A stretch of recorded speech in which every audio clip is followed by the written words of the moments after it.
Dice, anunciaré tu nombre a mis hermanos en medio de la congregación, te alabaré. Vamos a leerlo juntos. A ver. Anunciaré tu nombre a mis hermanos y en medio de la congregación te alabaré. Amén. Amén. Bueno, acá ven caritas.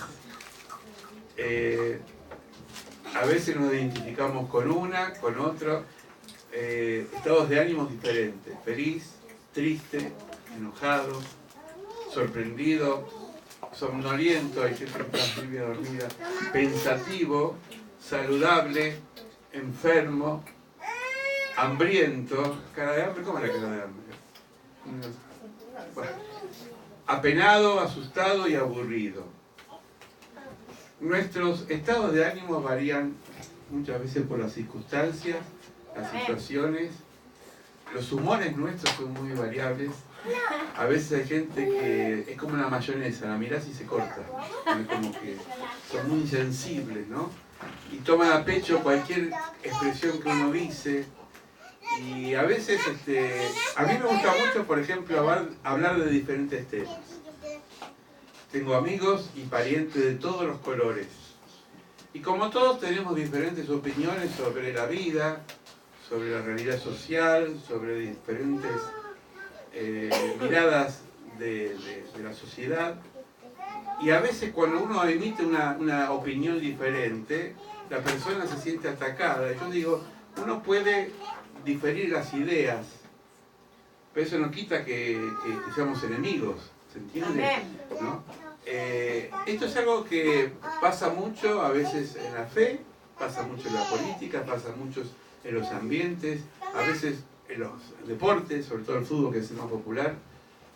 Cuando hay adversidad entre dos cuadros, parece que se odian. Cada 4 años, cuando hay mundial, el que se siente identificado con una bandera de su país, le saca las arañas enseguida, o las uñas, ¿no? A la rivalidad. Después se nos pasa, pero en ese momento es como que hay cierta euforia que hace que las personas vivan en estado de ánimo diferente. Pero la vida cotidiana también nos lleva a nosotros estados de ánimo diferentes. Por eso sería bueno, o sería ideal estar siempre en piloto automático con la misma expresión, pero a veces no es así. Hay personas que son muy exteriorizan mucho sus estados de ánimo, son transparentes como la cebolla, ¿no? Enseguida, y hay otros que ponen una cara o una careta y en el fondo están sufriendo, pero sonríen a la vida, ¿no? Vieron como esos payasos que siempre tienen acá dibujada la sonrisa, pero por ahí está triste en el fondo, ¿no? El Salmo 22, muchos lo han titulado El silencio de Dios, porque la sensación que tiene el que lo escribió es que Dios no habla. Dios está ausente, Dios no interviene y uno siente hasta el abandono de Dios. Eso es normal. No es pecado sentir que a veces parece que Dios no responde, porque los procesos son muy diferentes en cuanto a las respuestas que Dios nos da. Amén. Amén.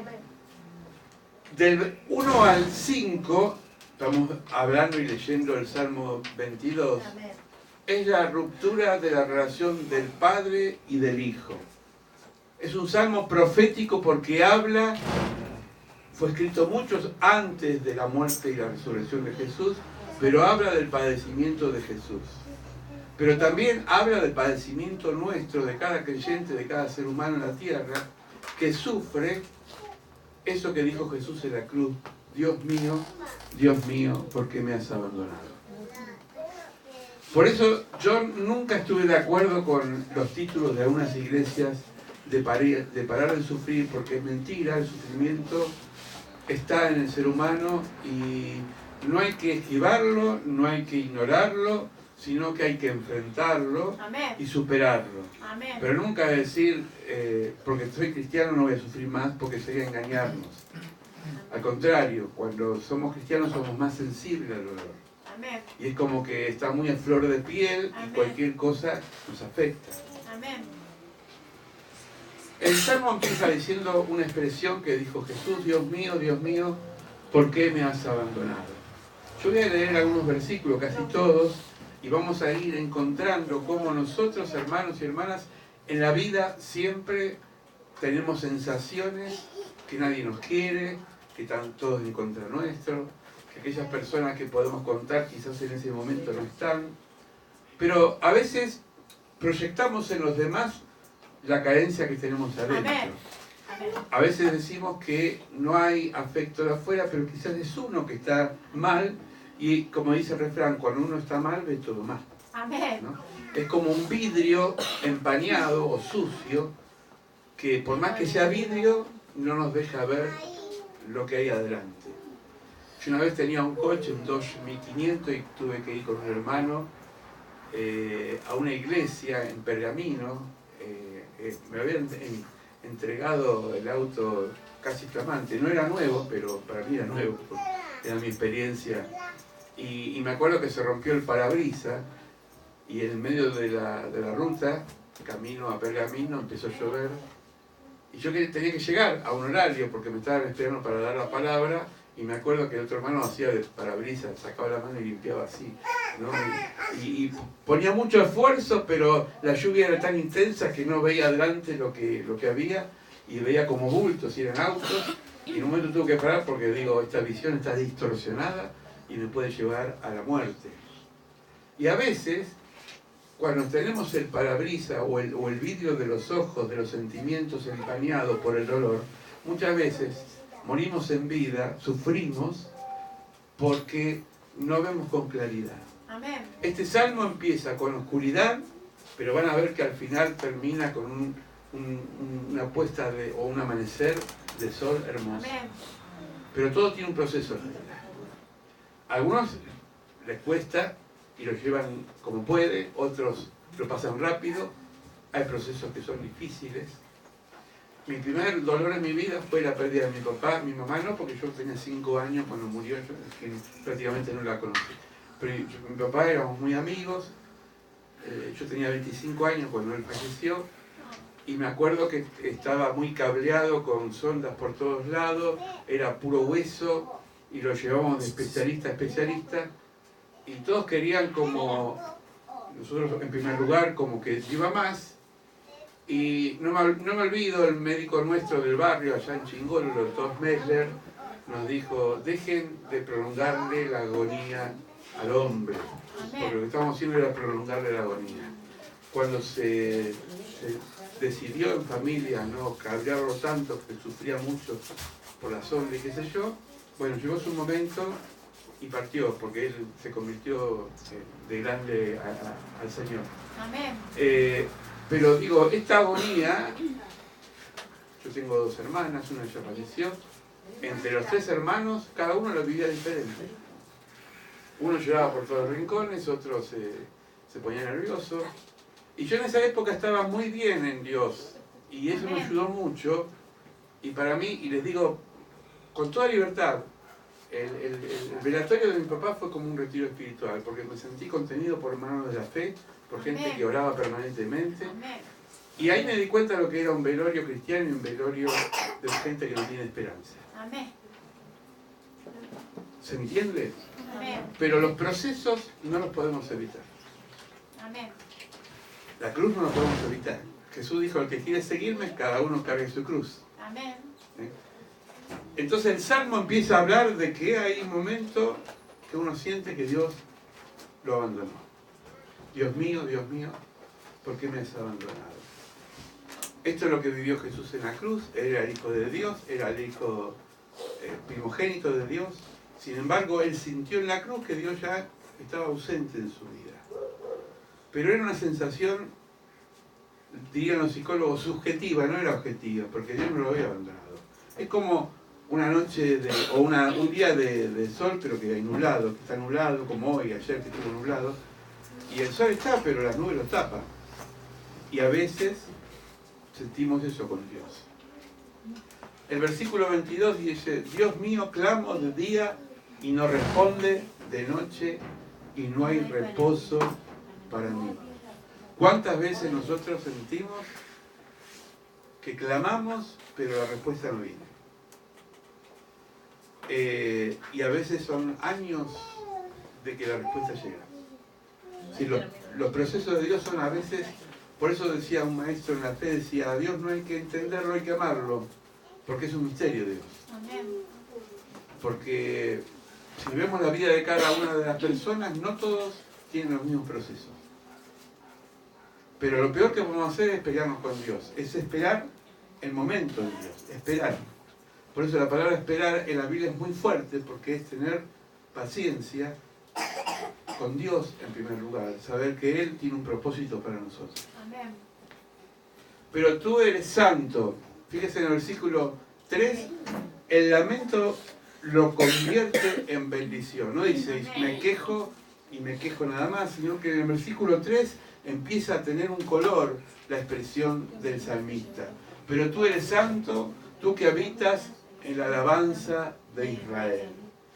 La alabanza, vamos a verlo ahora, no es una canción más como alguien que compone una canción romántica, una canción hacia la familia, que no digo que esté mal, pero la alabanza es otra cosa. La alabanza viene de Dios y habita Dios, y por eso este salmo está dedicado a la congregación, porque la congregación, cuando los hermanos nos reunimos y alabamos el nombre del Señor, la atmósfera espiritual es muy especial. Y entonces se pone en carne o se encarna lo que dice el Salmo, cambiaste mi lamento en baile. Dice el versículo 4 y 5, en ti esperaron nuestros padres, esperaron y tú los libraste. Clamaron a ti y fueron librados, confiaron en ti y no fueron avergonzados. Acá el salmista es el cristiano que se acuerda no solamente de él, sino que de otras personas Dios los libró. Amén. Eso es el testimonio. Cuando vemos el testimonio o escuchamos el testimonio, nos inyectamos de la fe del otro, porque vemos que la otra persona también Dios hizo un proceso en su vida y quizás como uno padeció momentos difíciles. Amén. Amén. Entonces, esto nos tiene que a nosotros dar fuerza, porque Él dice, así esperaron nuestros padres. Pueden ser nuestros padres, pueden ser nuestros primos, pueden ser nuestros hermanos, no importa qué persona, pero alguien a veces, con su testimonio, nos inyecta esperanza de seguir creyendo en Dios. Amén. Amén. Confiaron en ti y no fueron avergonzados. Por eso la palabra de Dios dice muchas veces, acuérdate de Jehová en los momentos difíciles. Porque nunca uno tiene momentos siempre difíciles. La vida es como una sinfonía, hay momentos lindos y hay momentos no tan lindos, hay momentos tristes, hay momentos de regocijo. Amén. Pero aún en el pozo de la desesperación, Dios nos socorre. Amén. Y eso es lo que a veces uno se siente. Dice, pero yo soy gusano. Un gusano es un ser que uno no va a tener mascota. Voy a tener un gusano de mascota y lo voy a llevar a pasear todos los días con una correa, ¿no? Gusano es un gusano, ¿no? ¿Se imaginan? No es un perrito. No es muy decoroso. Es un gusano. El salmista se compara con un gusano. Es decir, se compara con poca cosa o nada. Dice, soy gusano y no hombre. Soy aprobio de los hombres, despreciado por el pueblo. Es decir, cuando el parabrisas, el vidrio está sucio, no está visible, y uno empieza a ver todo distorsionado, empieza a percibir que está solo en la vida. Pero son percepciones de acá, ¿eh? De acá. Por eso dice un refrán, que la fe es como el paracaídas, si no lo abrimos nos estrellamos. ¿Se imagina un paracaidista que se tira de un avión y dice, bueno, no lo voy a abrir de capricho, que lo abran otros? Ese no cuenta mal el cuento, ¿no? Hay que abrir el paracaídas, hay que abrir el corazón. Y entonces la caída va a ser diferente. Dice, soy como gusano. Sentirnos como gusano es sentirnos poca cosa. Pero también es un signo de humildad. ¿Saben por qué? Porque sentirse como gusano es como un ser despreciable. Pero dice Dios, aquel que se humilla será ensalzado. Amén. Amén. Pero quien se ensalza será humillado.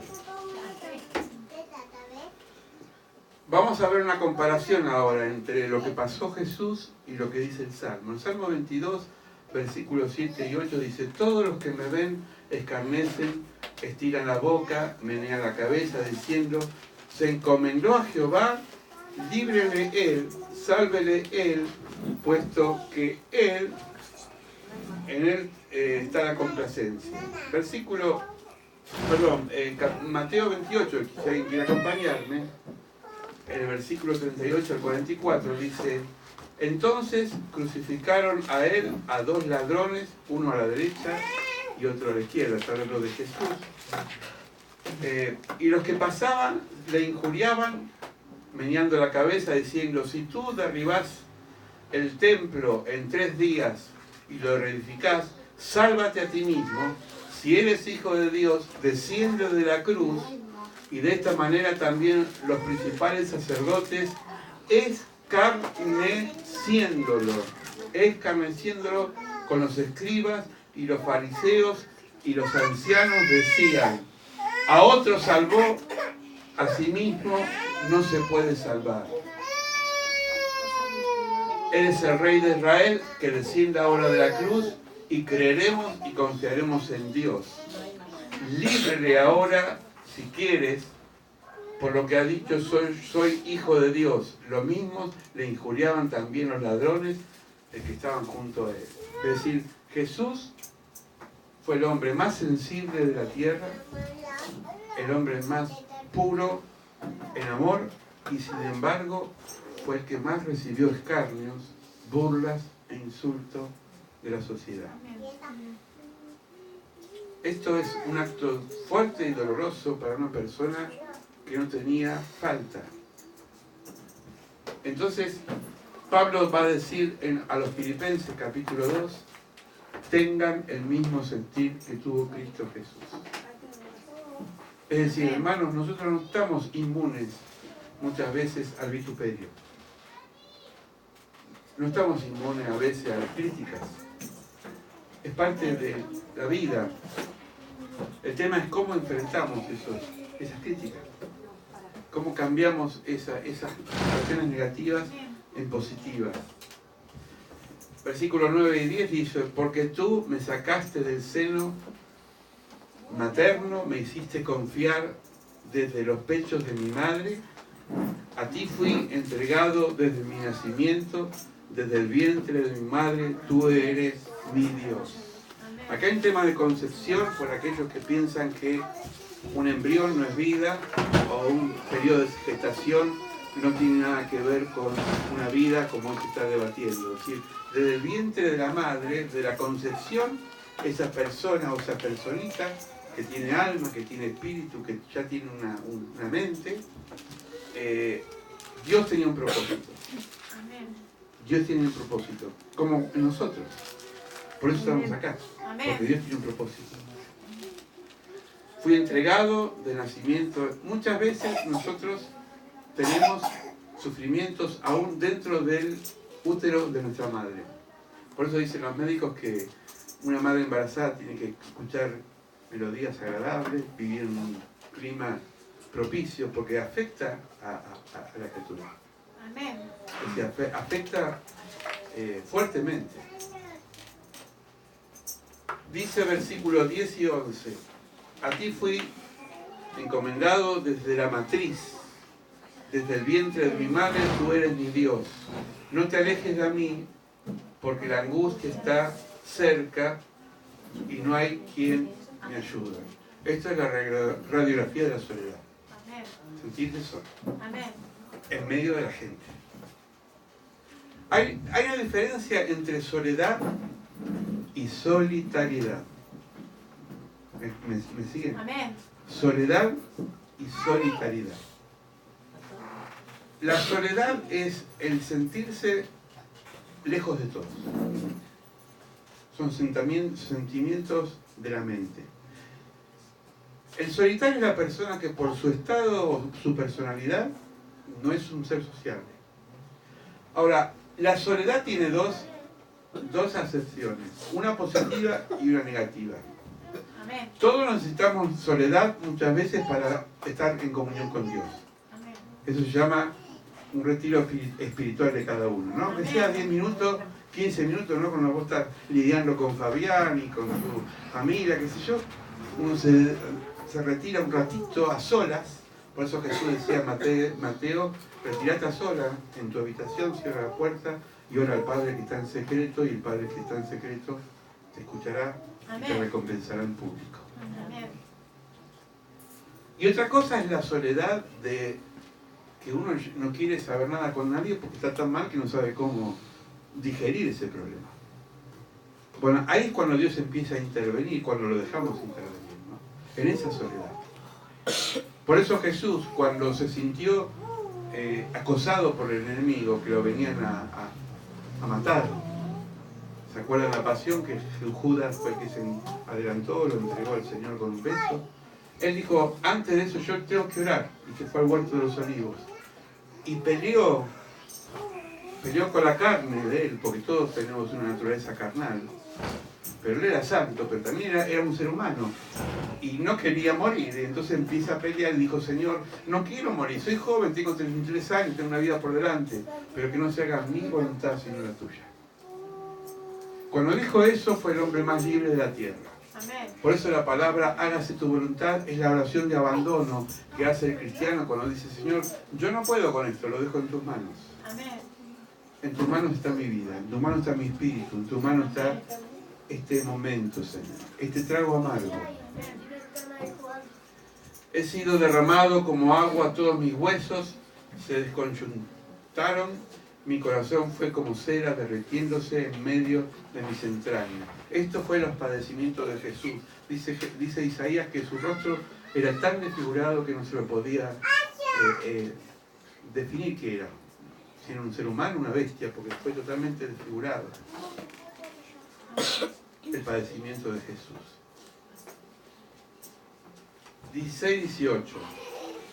Como perros de presa me han rodeado. Mire qué sensación. ¿Usted nunca le acorraló un perro? Bueno, los perros de presa son perros entrenados, por ejemplo, en la caza, en la cacería de animales. Son perros asesinos que están entrenados para morder y atacar al oponente. Esta es la sensación del salmista. Como perros de presa me han rodeado. Me ha acercado una banda de malvados, me han traspasado la mano y los pies. Puedo contar todos mis huesos. Esto lo vemos en San Juan 19, 31, 37. Es el cumplimiento de la muerte de Jesús. Con satisfacción perversa la gente se detiene mirándome, se reparten entre ellos sus vestidos y sobre mi ropa echan suerte. Esto se cumplió en el Evangelio. Sortearon el único vestido que tenía, lo jugaron a los dados, dice la palabra, lo sortearon. Y acá viene el clamor, acá tocó fondo. Tocar fondo a veces es tocar el fondo. Nunca, es decir, decía un poeta uruguayo que ya falleció, decía, desde el pozo ahí para arriba, pero a veces tocamos fondo. Todos tocamos fondo. Dice, oh Jehová, no te alejes, fortaleza mía, apresúrate a socorrerme. Hermanos, este salmo hay que grabarlo acá y en el corazón. Salmo 22, 19. Cuando están mal, digan, oh Jehová, no te alejes, fortaleza mía, apresúrate a socorrerme. Amén. Recítelo de mañana, de tarde y de noche. Es una palabra de esperanza. Porque es la persona que se está ahogando en medio del mar y está pidiendo que alguien del barco le tire un salvavidas porque no, si no se lo traga el agua. Y el salvavidas es Dios. Amén. Es el que puede sacarnos de ese pozo de la desesperación. 20, 24, dice el Salmo 22, pero tú, Señor, no te quedes lejos, fuerza mía,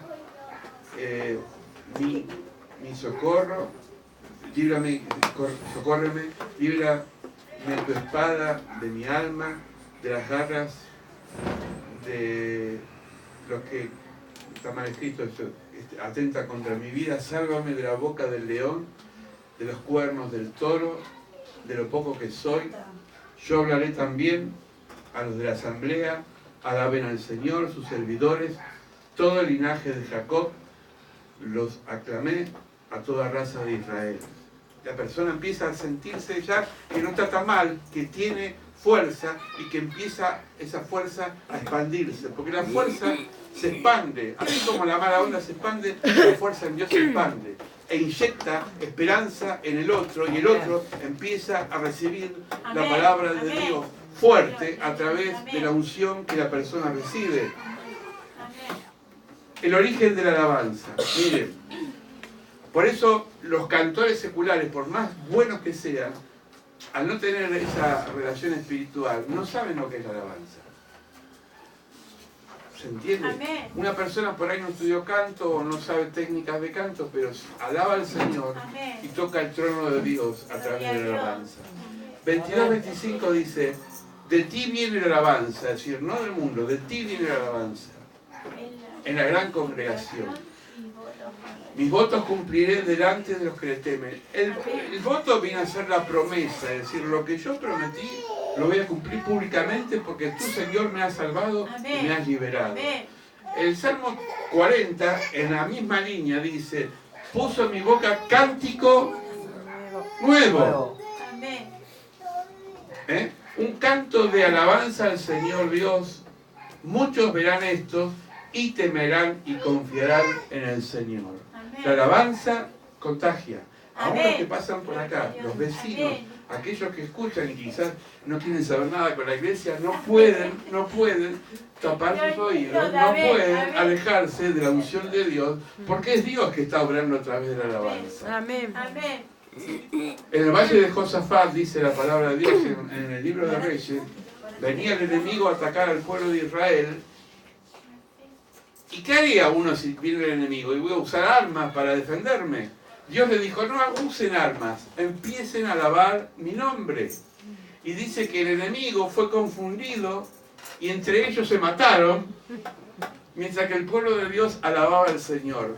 Dejen que hablen de ustedes, se matan solos porque nosotros alabamos al Señor. Amén. No busquemos leña por leña, ojo por ojo. Alabemos al Señor y el Señor se encarga de ese asunto que nosotros no podemos manejar. Amén. Amén. Se acordarán y se volverán a Jehová todos los confines de la tierra y todas las familias de las naciones adorarán delante de ti. Porque Jehová es el reino y Él va a regir las naciones. Amén. Amén. Dios es el Señor de la vida. Amén. Dios es el Señor de tu vida. Amén. Amén. Amén. Decirle a tu hermano, Dios es el Señor de tu vida. de tu vida. Amén. Vamos a orar.